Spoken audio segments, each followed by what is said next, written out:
The movie begins deep in an abandoned mining cave, where a fiery crevice slowly closes. A small dragon, guided by a blue ray of light, escapes the cave and blasts its way through the barricades with its fiery breath. It soars above the dense forest and makes its way towards the small town of Kajedli, which is gearing up for Christmas. In the next scene, we see a kid, Mortimer Olsen, making a video for his YouTube channel. Mortimer is a nerdy boy who likes to study and is currently trying to grow his YouTube channel. He attempts to eat a can of the Norwegian rakfisk to pull in the likes and comments. But despite trying to act cool for the camera, he eventually throws up. Seeing how much time Mortimer is investing in his YouTube channel, his mother is worried. Outside on the streets, we see a young, green-eyed girl hiding from police cars. After breaking into a random home, she discovers that the residents have left for Thailand for Christmas. She has no friends or family and is accompanied only by her gnome dolls. At the local school, police officer Matthäus interrupts Mortimer's class. He shows the students a photo of the green-eyed girl and tells them to report to the police if they see her. He reveals that the girl has been breaking into homes and stealing toys. One of the students reports that her small clay flute was also stolen from her home. After a while, Mortimer tries to ask the officer a few questions about the girl for his YouTube channel. However, the officer seizes his phone and tells him not to record a policeman on duty. After asking his name, he gives the phone back and leaves. This humiliates the poor boy in front of the entire class, and they make fun of his YouTube channel. After school, Mortimer makes his way to the principal's office. The principal turns out to be none other than his father. He shows a dragon costume he's kept in his office and says that he's going to hang out with his friends at a themed party. He then asks Mortimer to feed his friends goldfish for money. Elsewhere, as the green-eyed girl is relaxing in the home she's broken into, an animal crashes into the basement. She sets up a trap to catch the animal, thinking it's a cat. But just then, Mortimer arrives at the scene. Turns out he's here to feed the goldfish. The girl narrowly avoids being seen, and Mortimer leaves, forgetting his mobile phone behind. In the meantime, her trap catches the animal, which turns out to be a fire-breathing dragon. She feeds the dragon and tends to the wounds on its wing. Because of this kind gesture, the giant beast starts liking her. Just then, Mortimer returns for his mobile phone and catches her red-handed. He threatens to call the police, but stops when she promises to show him something epic. She then displays the dragon, taking him by complete surprise. Mortimer wants to film it and post it on YouTube, but she makes him promise he won't reveal the secret to anyone. However, when he gets home, he makes a video about a secret he cannot reveal and posts it on his YouTube channel. He sleeps, paying little attention to how many views his video would attract. In the meantime, Officer Matthäus is going from door to door around the neighborhood, asking for the girl's whereabouts. He's narrowed down the possible areas where he might find her. Meanwhile, Mortimer asks his father about dragons. The latter appears to be a huge dragon enthusiast, so he lends his son 2 books on them. Shortly after, Mortimer returns to the house where the dragon is hiding. He engages in conversation with the green-eyed girl, and she reveals that her name is Sara. With the help of the books, the 2 kids then discover that there are portals deep in the mountains that lead to a separate world of dragons. The book also says that some dragons can grant wishes to whoever helps them. As they're engaged in their research, they realize that the dragon has pooped all over the living room.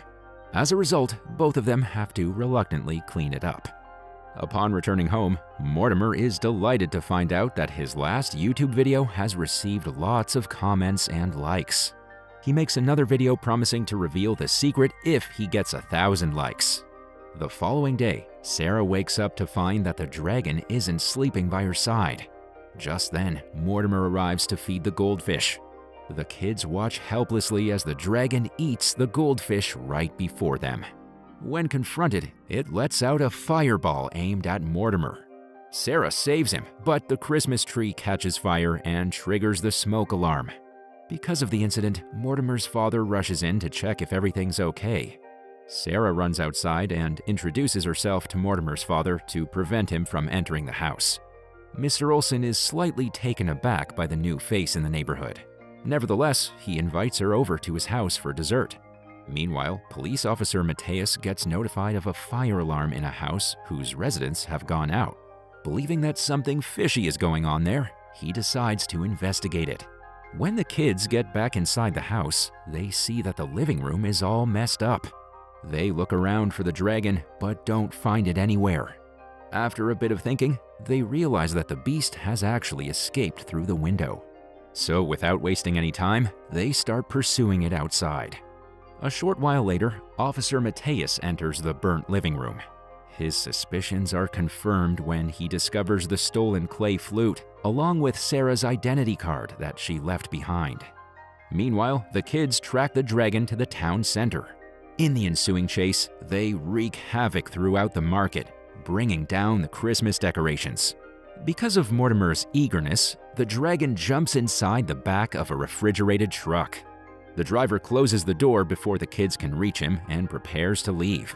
However, Mortimer stops him by asking silly questions for his YouTube channel. While he's distracted, Sara picks the truck's lock and frees the dragon from the freezing container. In the meantime, a local stall owner calls the police station, complaining about two kids destroying the Christmas decorations in the downtown market. Officer Matthias gets informed of this event and hurries towards the market. But before he reaches there, the kids have already left with the dragon inside a crate. In the next scene, when they arrive at the house Sara had broken into, they learn that it has already been sealed by the authorities.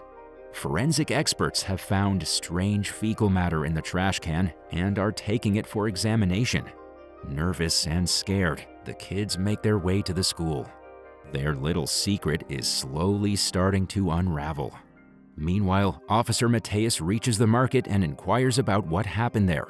The truck driver tells him how a kid annoyingly approached him for his stupid YouTube channel. Hearing this, the officer realizes that the boy is none other than Mortimer. He also knows that Sara is with him. Back at school, Sara reveals that she is a refugee fleeing from the police because she doesn't want to be deported back to her home country. She knows that she and the dragon aren't safe at school. The only way out is to find the deep caves that hide the portals to the world of dragons.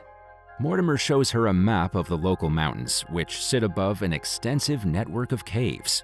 He informs her that these were mining caves sealed off after the Great Fire of 1910 AD. In the next scene, Sara bravely decides to explore the caves alone, leaving behind the dragon in Mortimer's care. He isn't happy with the decision, but has no choice but to accept it. After a treacherous climb up the Rocky Mountains, she finally reaches the cave where the dragon came out of. She is welcomed with an awe-striking view of the chasm that leads to the world of dragons. On the other hand, things aren't going well for Mortimer. His phone keeps buzzing with YouTube notifications. He has received numerous hate comments and threats in his last video. This is because the video has already gathered over 1,000 likes, yet he hasn't revealed the secret. Despite the temptation of being famous, Mortimer goes live on his channel and says that he made up a false story to become famous. Overwhelmed, he then pauses the live session to catch a breather. Curious by the computer's sound, the dragon jumps in front of the camera and angrily blows a fireball at it. This eventually blows its cover, and now the entire world knows about it. Elsewhere, Matthias reaches the Olsen residence and inquires about the whereabouts of Mortimer. His mother says that he recently posted a video on his channel. It's the same video of the dragon from the school office. Realizing that the boy is in danger, they quickly make their way to the school. Meanwhile, Sara also arrives and rejoins her friends. She finds out about the viral video that's getting millions of views on Mortimer's YouTube channel. Just then, Officer Matthias, Mr. and Mrs. Olsen arrive at the school. But before they can enter, a massive team of national security guards arrives with heavy armor and weaponry. Their objective is clear: send in a special team to neutralize the dragon. Seeing the heavy military force outside, Sara breaks down and blames Mortimer for getting them into trouble. She is devastated and doesn't know what to do next. Soon, a special ops agent enters the school in a hazmat suit and a special neutralizer gun. Witnessing this, Mortimer urges his friends to keep faith in him and hide. He then grabs a bedsheet and cleverly puts it over the special ops agent. This buys enough time for Sara and the dragon to escape to the roof. Mortimer then grabs the dragon costume his father kept in the office and goes to the school entrance. The special ops agents aren't sure what they're looking at and shoot a tranquilizer dart at him. While all this is happening, Sara encourages the dragon to fly away. At first, it doesn't comply, but when she keeps on insisting, it puts her on its back, lunges forward from the roof, and flies away. But before they can make their exit, Officer Mateus sees them. So he, along with the others, start following them to the mountains. Shortly after, the dragon and Sara reach the cave in the mountains. They share a final hug before she bids him goodbye. As she makes her way down the mountain, she sees that the police force is out in numbers, led by Officer Mateus. She knows there is no running away now and finally surrenders. However, Officer Mateus reveals that she has misunderstood the whole thing. The police aren't after her because they want to deport her back to her country.